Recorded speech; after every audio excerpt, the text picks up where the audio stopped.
Ça fait longtemps que j'avais pas une certaine motivation pour voir un match du Barça. Sous Valverde, je regardais les matchs tout en sachant à l'avance que collectivement on n'allait pas être très bon. C'est d'ailleurs ce qui se passait et vraiment on est tous devenus dépressifs à cause du jeu du FC Barcelone.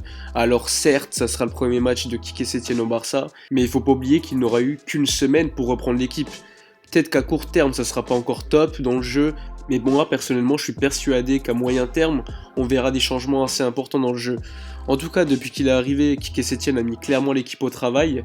Lundi, il y a eu une double session d'entraînement, c'est-à-dire que les joueurs se sont entraînés le matin et le soir, alors que d'habitude, ils s'entraînent juste le matin ou juste le soir, voire pas du tout, puisque sous Valverde, ils avaient quand même pas mal de jours de repos. En tout cas, la presse catalane a parlé d'une réunion entre Messi et Quique Setién avant le premier entraînement, c'est-à-dire lundi matin. Donc réunion qui s'est bien passée selon la presse, où les deux hommes parlaient des objectifs. Donc Quique Setién aurait dit à Messi qu'il fallait que le groupe accepte ses idées et sa façon de travailler pour réussir et donc être performant. Donc ça a quand même eu un impact puisque pas mal de joueurs ont dû annuler leur session publicitaire avec leur sponsor, c'est-à-dire que si par exemple un joueur avait rendez-vous avec Puma pour tourner une publicité, ou je sais pas une autre marque, il devait l'annuler pour participer aux entraînements, puisque les entraînements en fait à la base, sous Valverde, ils étaient même pas prévus. On voit également dans les vidéos d'entraînement que poste le club sur YouTube qu'il y a quand même pas mal de changements dans les exercices que font les joueurs à l'entraînement.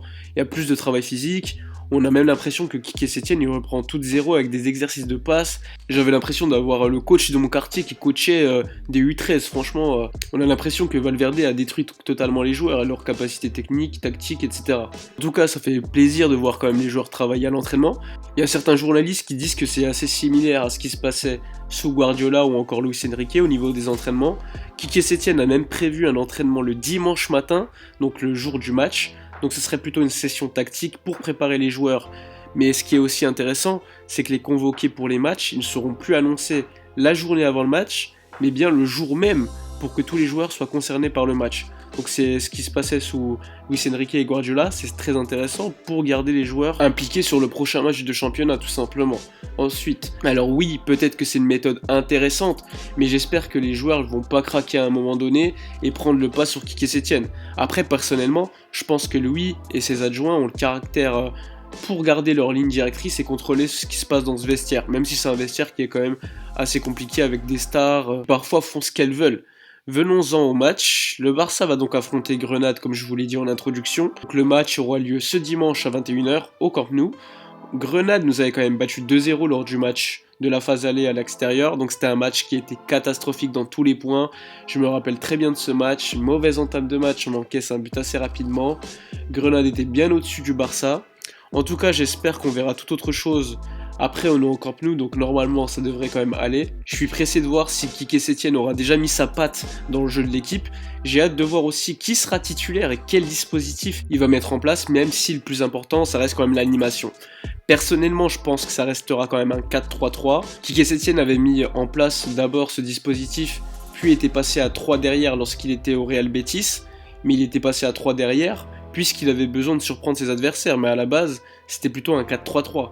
L'inconnu, c'est surtout de savoir qui va accompagner Messi et Griezmann en attaque, donc soit Carles Pérez ou Ansu Fati. C'est intéressant puisqu'il y aura au moins un pur ailier en attaque qui sera titulaire. Ça change de d'habitude puisqu'il y avait Suarez mais qui est maintenant blessé pour 4 mois, donc à mon avis c'est la fin de sa saison. Je me demande également qui sera titulaire au milieu avec Sergio Busquets puisque De Jong est suspendu. Donc il y a Rakitic, Vidal, Riqui Puig, Arthur qui sont disponibles. Concernant Arthur, il est bien de retour.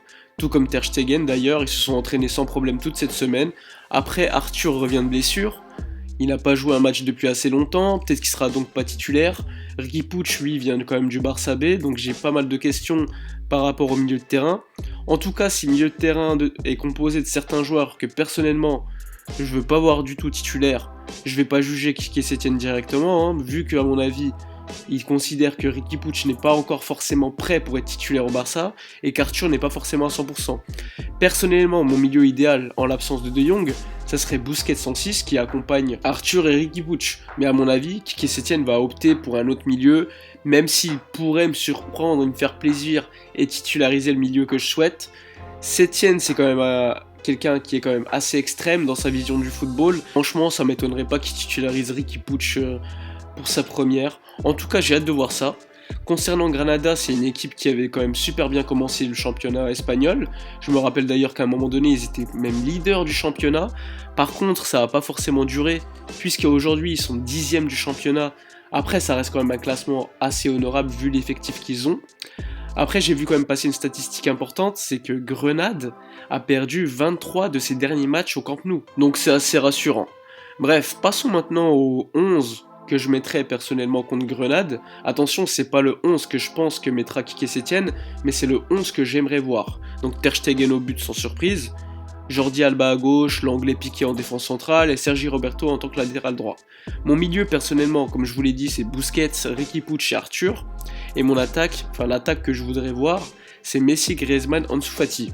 Personnellement, je préfère voir Ansu Fati titulaire au Camp Nou et Perez à l'extérieur. Après, personnellement, je pense qu'Arturo Vidal sera quand même titulaire, mais ça on verra. Concernant mon pronostic, concernant le match, franchement, peu importe. Tant que je vois du jeu, franchement, ça fait tellement longtemps que j'ai pas vu du jeu sur plusieurs matchs, sur plusieurs semaines consécutives.